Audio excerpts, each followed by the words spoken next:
नमस्कार। मैं मानस पांडे जुड़ चुका हूँ आपके साथ मानस धारा से। रात के 10 बज रहे हैं और हम इस टाइम ग्राम सभा नरहरिया में हैं। इतनी रात को नरहरिया क्यों पहुँचे, इसके पीछे का भी कारण आपको बताते हैं। विधानसभा का चुनाव चल रहा है, हमारा कवरेज लगातार जारी है। 330 पडरौना विधानसभा में एक ऐसा प्रत्याशी जिनका नाम अंशुमान बंका है, वो रात्रि विश्राम जनता के बीच में कर रहे हैं। अब आप ये सोच रहे होंगे कि चुनाव आता है तो सभी लोग करते हैं, जाहिर सी बात है। 1 महीना पहले से जनता से जनसंपर्क और रात में इस भीषण ठंड में प्राइमरी स्कूल में रहना, सोच के देखिए ज़रा। तो आइए हम बात करते हैं अंशुमान बंका जी से। बहुत बहुत स्वागत है आपका। धन्यवाद, नमस्ते। सबसे पहले मैं आपसे जानना चाहूँगा, इस ठंड की रात में जहाँ लोग निकलने से डर रहे हैं, आपका सोशल मीडिया पे फ़ोटो आता है सुबह उठ के नहाना 5 बजे, इस तरह से रुकना प्राइमरी स्कूल में। आप अच्छे फैमिली से भी हैं, ये सब शायद आप कभी अपने ज़िंदगी में ना देखे हों, लेकिन ऐसा करना कैसे कर पा रहे हैं ये सब? कहीं ना कहीं उद्देश्य, समाज से जुड़ने का उद्देश्य, विधानसभा लड़ाई लड़ने का उद्देश्य और जीतने का उद्देश्य, और इन सब उद्देश्य की पूर्ति के लिए डोर टू डोर कैंपेनिंग। और मुझे लगा लोगों के बीच रहकर लोगों की समस्या जब जानूंगा तभी उनका काम कर पाऊंगा। लोगों ने अगर मौका दिया, उसके पहले उसकी तैयारी तो हो जाए, तभी तो उनकी समस्या का हल निकाल पाऊंगा। उनके बीच रहने का फ़ायदा ये रहा, उनको जानने का एक अच्छा अवसर मिल रहा है अपने को। क्या क्या समस्या आती है इन सब बीचों में? जैसे आप रात में रुकते हैं तो क्या क्या समस्या आती है? समस्या कुछ नहीं आती है, प्रेम व्यवहार सबका बहुत अच्छा मिल जाता है। हर गांव में लोगों से जनसंपर्क भी अच्छा हो जाता है और समस्या तो कहीं नहीं है। मतलब रात में रुक के ऐसा वीरान जैसा मैं देख रहा हूँ कि एक विद्यालय है शायद ग्राम पंचायत का, तो इस रात में सुनसान रात में अकेले आपके कार्यकर्ता और आप, डर नहीं लगता? नहीं, डर की कोई बात नहीं है। विद्यालय में रुकना अपने आप में लोगों को लगता होगा कि एक बहुत बड़ा मुश्किल कार्य है, जबकि ऐसा कुछ नहीं है, क्योंकि जुनून जंग जीतने का है और उस जुनून के आगे ये डर छोटा लगता है। अच्छा, एक तरफ जहाँ देखते हैं बड़े से बड़े महारथी हैं, आरपीएन सिंह कांग्रेस छोड़ के भारतीय जनता पार्टी में आ गए, दूसरी तरफ स्वामी प्रसाद मौर्य हैं। सबसे बड़ी बात यह है कि आपने एक पोस्ट किया और उसमें पूर्ण विश्वास दिला रहे हैं, अगर भारतीय जनता पार्टी मुझे आशीर्वाद नहीं देती है तो मैं निर्दल चुनाव लड़ूंगा। तो जहाँ ये 2 दिग्गज बड़े बड़े खड़े हैं आपके सामने, उसके बीच में क्या लगता है कि किस तरह से आप चुनाव को लेकर चलेंगे? पहले तो सर्वप्रथम मैं स्वागत करता हूँ आरपीएन सिंह जी का अपने बीजेपी में, और साथ ही साथ हम राजनीति करने के लिए, पडरौना की स्वाभिमान की राजनीति करने के लिए हम आए थे, और निश्चित रूप से अपना उद्देश्य वही है जो पहले भी था, पडरौना का स्वाभिमान। पडरौना का स्वाभिमान खड़ा होगा तो जन जन का सम्मान खड़ा होगा, और हमारा उद्देश्य एक ही है, पडरौना का स्वाभिमान, जिसके लिए चुनाव तो लड़ूंगा ही। क्या मतलब आप एक कमिटमेंट कर लिए हैं कि आप चुनाव लड़ेंगे? हाँ। दूसरी तरफ बात ये आती है बंका जी की, सभी लोग कह रहे हैं कि इस टाइम भारतीय जनता पार्टी में लगभग जब से आरपीएन सिंह आए हैं तो ऐसा अंदाज़ा लगाया जा रहा है कि वो पडरौना सीट सुरक्षित रखेंगे अपने खाते में, अपने पाले में। तो दूसरी तरफ आपको लेके ये चर्चाएं चल रही हैं कि आप कांग्रेस ज्वाइन करेंगे, बीएसपी ज्वाइन करेंगे, या फिर क्या करेंगे? तो किसी पार्टी से जाना चाहेंगे या फिर बिना किसी पार्टी के लेके जनता के सपोर्ट से चुनाव लड़ेंगे? जब अगर हम स्वाभिमान की बात करते हैं तो कहीं ना कहीं व्यक्तिगत स्वाभिमान भी होता है, और मेरा स्वाभिमान, मेरा परिचय अगर बीजेपी से है तो आखिरी समय तक यही रहेगा, और निश्चित रूप से जंग पार्टी के दम पे ही लड़ा जाएगा और समाज के दम पे ही लड़ा जाएगा। अच्छा, ये रात में जब रुकते हैं तो आपको तो लाइट में रहने की खैर आदत है, लाइट नहीं है, हीटर नहीं है, ब्लोअर नहीं है, हम बैठे हुए हैं यहाँ, हमको ठंडा लग रहा है, तो किस तरह से रह लेते हैं? ये क्या अब तो आदत हो गई है कि कैसा, क्या लग रहा है? अभी तो ये काफ़ी हद तक ठीक है। हम लोग जब दिल्ली पद यात्रा किए थे उस समय तो ये सब भी व्यवस्था नहीं मिलती थी। उस समय तो सड़क पे हम लोग सो जाया करते थे।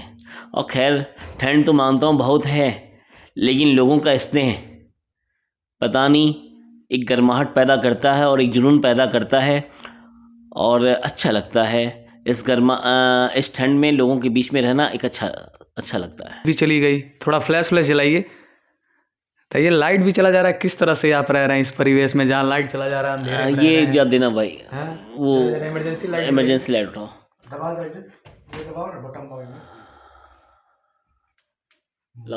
जरा इधर पास लाइए इसको।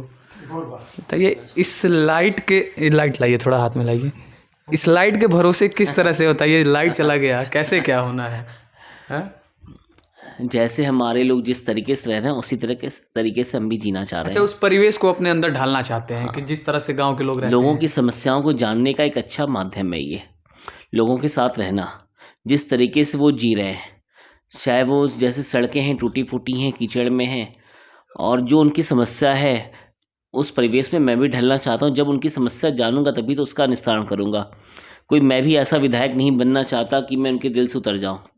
अगर मौका मिलेगा, अगर लोगों ने मौका दिया तो निश्चित रूप से जो समस्या मैं देख रहा हूँ उस समस्या का हल भी निकालूंगा। ऐसा ही आप देख रहे हैं कि ये लाइट के भरोसे रात में रहना, ये आप सोच रहे होंगे छोटी बात नहीं है। आप रहते हैं तो आप शायद इस परिवेश में रह लेंगे, लेकिन जो नहीं रहता उसके लिए बहुत बड़ी बात होती है।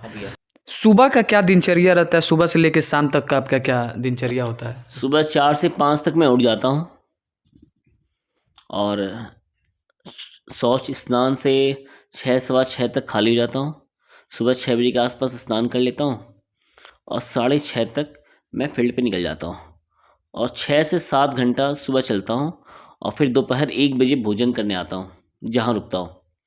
फिर 2 बजे यहाँ से निकलता हूँ और रात को 8 बजे तक करीब 6 घंटा चलता हूँ। लोगों से जनसंपर्क चलता है। फिर 8 बजे जहाँ ठहराव तय होता है वहाँ आके ठहरता हूँ और उस ठहराव पे स्थानीय लोग आके मुझसे मिलते हैं और एक दोस्ताना संबंध बन जाता है। वो हमारे रहने की चिंता करते हैं, हमारे खाने पीने की चिंता करते हैं। इन्हीं का खाना खाता हूँ, इन्हीं क्या रहता हूँ, इन्हीं के बीच सोता हूँ। जैसे पहले के एक कहानियों में सुना करते थे, शायद मेरा चेहरा क्लियर नहीं आ रहा होगा, पहले के कहानियों में सुना करते थे कि एक वनवासी जो वन में रहता है, सेम उसी के भांति वनवासियों के भांति निकल गए झोला लेके। मोदी जी का आपका डायलॉग बहुत सूट कर रहा है कि मैं तो फकीर हूँ, झोला लेके निकल पड़ूंगा। क्या कहना चाहेंगे? हर कोई फ़कीर है, भले वो अपने आप को बड़ा आदमी समझे। निश्चित रूप से जब निकलना होगा तो हर कोई जो सच्चाई है उसी तरीके से वो निकलेगा। क्या लगता है जनता कितना भरोसा करती है, कितना आप पे विश्वास बनाई रहती है? तो जब फील्ड में निकलते हैं तो किस तरह से लोग मिलते हैं? जनता मुझे पहले ही गले लगा चुकी है। मैं उनको धन्यवाद देने आया हूँ। जहाँ जाता हूँ वो कहते हैं आप झूठे परेशान हो रहे हैं, आपको आना नहीं पड़ेगा, हम आपके हैं। मैंने उनसे यही कहने आया हूँ कि मैं आपको धन्यवाद देने आया हूँ, क्योंकि हमारे पिताजी ने 2 इंच का नाम रखा था अंशुमान बंका, जिसको कई किलोमीटर तक फैला दिया आपके स्नेह ने। और दूसरा, अगर जन जन में हमारा नाम छा गया है तो कहीं ना कहीं आप जैसे भाइयों का सहयोग है, उसके लिए मैं आपको आभार प्रकट करने आया है और आपकी माटी को प्रणाम करने आया है, आपके घर को प्रणाम करने आया है ये अंशुमान। इसी के माध्यम से लोगों को नमस्ते करता हूँ। अच्छा, विधानसभा चुनाव में एक जो कैलकुलेशन होता है वो बहुत ही इम्पोर्टेंट होता है, शायद आपको भी ये पता होगा, जातिगत समीकरण।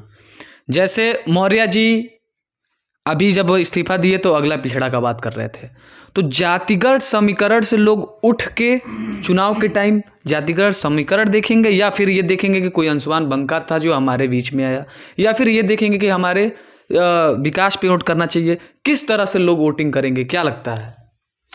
सबसे पहले जहाँ तक जात की बात है, हमारी और उनकी जात एक ही है, क्योंकि हम और पटरौना के लोग इसी माटी की फसल है। हमारी और लोगों की पहचान पटरौना के नाम से ही है, तो हमारी और उनकी जात पटरौना की माटी है। तो जैसा आप बात कर रहे थे अंशुमान जी से, इमरजेंसी लाइट के भरोसे, चूँकि रात का समय है, लाइट चला गया तो इमरजेंसी से काम चलाना पड़ा। तो बहुत बहुत धन्यवाद आप सभी का। विधानसभा का कवरेज लगातार कर रहा हूँ, दिखाता रहूँगा। ये चीज़ दिखाना बहुत अहम था कि एक प्रत्याशी जो जहाँ सभी लखनऊ और दिल्ली का चक्कर काट रहे हैं, तो दूसरा प्रत्याशी एक ऐसा भी है हमारे बीच जो गांव की भाषा में कहा जाए सरेह का चक्कर काट रहा है। तो बहुत बहुत धन्यवाद, बने रहिए हमारे साथ और देखते रहिए मानस धारा।